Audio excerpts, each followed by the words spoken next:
Wala sa kanila ang may bahid ng dugo dahil sa tukhang. Wala sa kanila ang kasabwat sa pag-aabuso at binulsa ang sako-sakong pera, pinagsamantalahan ng pandemya, binayaan na magkasakit at mamatay ang ating mga kababayan nung panahon ng COVID. Mamimili ba tayo na babalik tayo sa panahon ng lagim o tayo ba ay tutungo patuloy sa ating kinabukasan na maliwanag, na mapayapa at maganda para sa lahat ng Pilipino?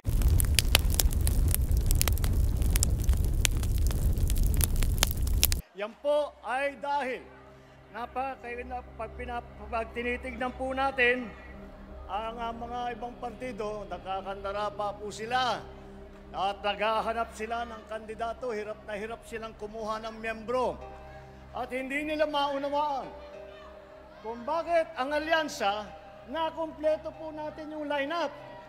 Madali lang po ang sagot dyan. Dahil ang alyansa lamang sa lahat ng mga grupong politiko na kasama sa halalan na ito, ang alyansa lamang ay may panindigan.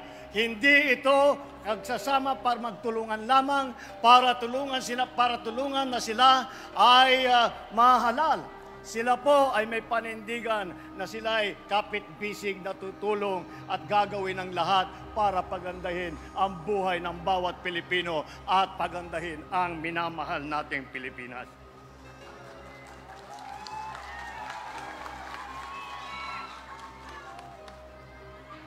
Kaya naman, malakas ang loob ko na magkampanya po sa inyo. Dahil pagka naman, kinumpara naman ninyo itong ating mga kandidato, ikumpara naman ninyo dun sa mga iba, wala tayong masasabi na hindi mo masasabi na kahit isa sa kandidato sa kanila ay mas magaling sa kahit sino sa kandidato natin para sa Senado. Kung kikilatisin natin, pagkikilatisin natin ng isa't isa ang ating mga kandidato, napakatingkad po, napakaganda po, at napakatibay ang kanilang kakayahan. Sila po ang mga pambato natin at sila ay magdadala ng pagbabago. Sila ang magdadala ng kapayapaan dito sa Pilipinas.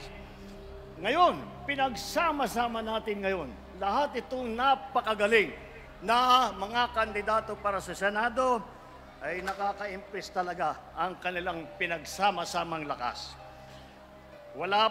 Dahil po, unang-una, tignan po natin ang ating mga kandidato. 8 po sa kandidato natin ay naging senador na.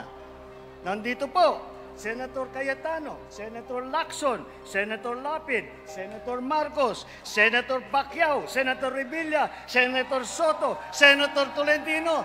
Naku naman, napakaganda ng pati ang mga record nila at makikita naman ninyo. Pagka unang araw pa lang na sila'y uupo, pag naluklok sila sa Senado, unang araw pa lang, hindi na po sila mag-OJT. Alam na nila ang trabaho. Alam na nila ang gagawin nila. Alam na nila ang problema na hinaharap ng ating mga kababayan at alam nila kung paanong gawin para bigyan ng kaunting tulong ang lahat ng ating kababayan. 7 naman ang galing sa mababang kapulungan sa House of Representatives na naging congressman. Nandiyan po, naging congressman po si dating po na tulong. Ang unang dumating na tulong ay galing kay Senator Tolentino ng MMDA. Kaya makita mo talagang malalim ang pagmamahal niya sa taong bayan. Alam nila ang trabaho sa bawat level, mula sa kabinete hanggang sa lokal, hanggang sa pinakababa. Hindi sila nagdadada. Marami silang ginagawa. They are not here to oppose. They are here to propose. Ibig sabihin po, hindi sila nandito upang makapagdebate lamang, upang paninira lamang. Sila ay nandito upang maghanap ng mga bagong paraan para tulungan ang ating mga kababayan. 3 naman, ang naging gobernador sa malalaking probinsya. Ang kapatid ko, si Aimee Marcos, naging governor sa amin, sa Ilocos Norte. Si Paring Lito Lapid, naging gobernador sa Pampanga. O, naging governor. Sino yung naging governor ng Cavite? Kalaki-laki na probinsya.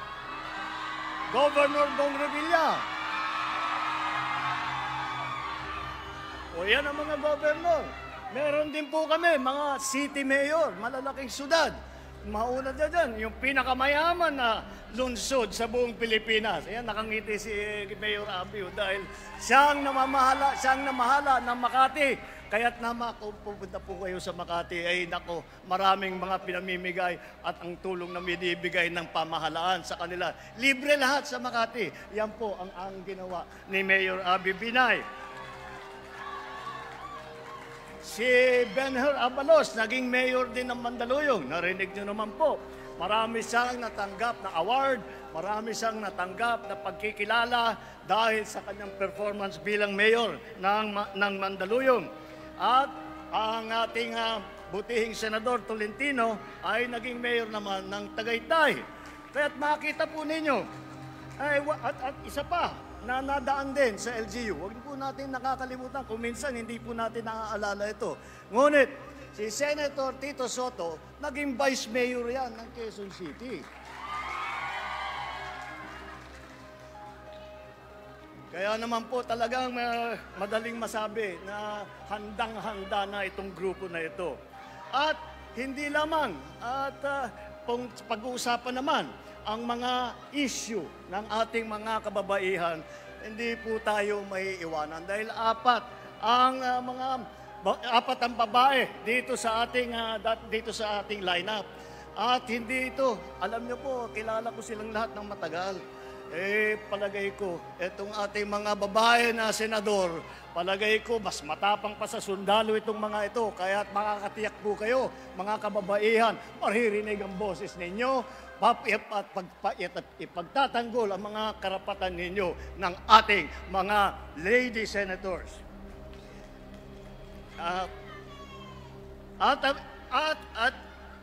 Dahil ang ating pinag-usapan dito ay legislatura, ang pagsulat ng mga batas.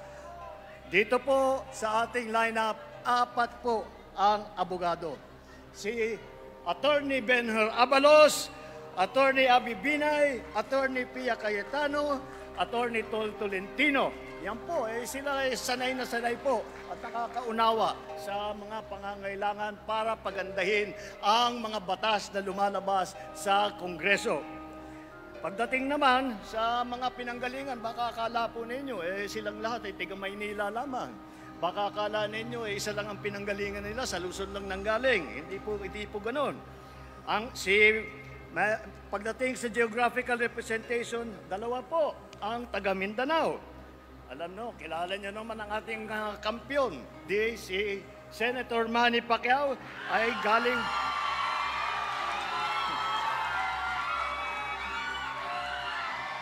Si Senator Manny Pacquiao ay galing Bukidnon, Sarangani at saka Jensan.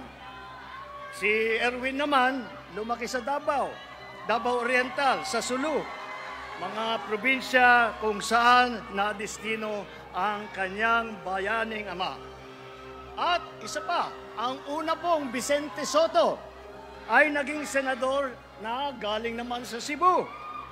At alam naman siguro ninyo, ang nanay namin ni Aimee, ang aming ina, mga 100% waray.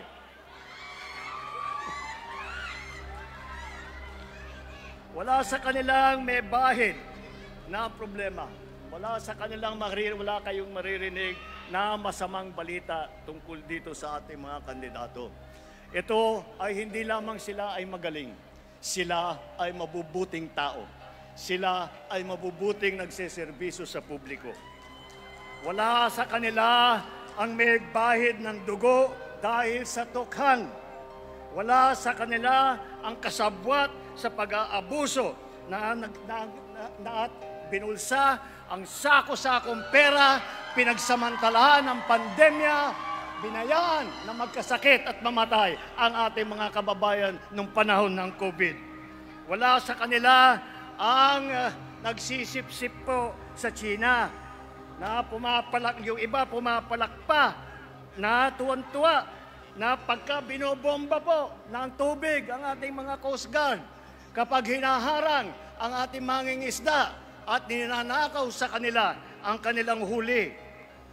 Kaya po, makikita po natin na malinis po ang record nila.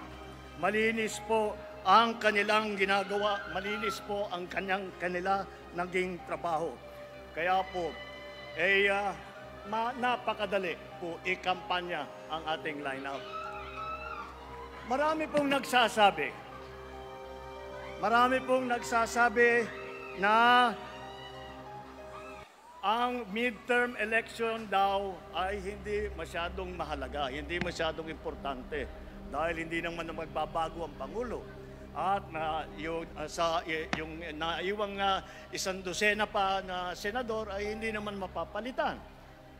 Well, siguro naman sa ibang halalan, baka totoo 'yun. Ngunit hindi totoo po ito sa halalan na ito sa midterm election. Dahil ang pagpili ninyo, ang iboboto ninyo ay ang magsisilbi ng gabay kung ano ang tutunguhan ng ating bansa. Babalik ba tayo sa nakaraan na ibinubugaw ang ating bayan bilang isang sugalan ng mga dayuhan? Babalik ba tayo sa landas na umaapaw sa dugo ng mga inosenteng mga bata na inakyat sa bahay, inagaw sa kanilang mga ina at kinuha ang kanilang kinabukasan? Alam nyo po, dalawa po ang pagpipilian na ngayon natin. Mamimili ba tayo na babalik tayo sa panahon ng lagim o tayo ba ay tutungo patuloy sa ating kinabukasan na maliwanag, na mapayapa at maganda para sa lahat ng Pilipino? Hindi po namimili kung sinong uunahin, hindi po namimili kung sinong sikat, kung sinong mayaman, basta't Pilipino, tinutulungan ang Pilipino. Yan po ang panindigan po ng alyansa. Kaya't po pagdating ng Mayo, isipin po ninyo na ang bawat boto ninyo ang magbibigay sa atin ng magandang kinabukasan. Ang kinabukasan na ating lahat na ilayunin natin na mapaganda ang buhay ng bawat Pilipino, mapaganda ang ating minamahal na bansang Pilipinas. At ang pag-asa lang po natin ay ang ating mga kandidato. Kaya't mabuhay ang alyansa! Mabuhay po kayo! Maraming salamat po! Maayong gabi!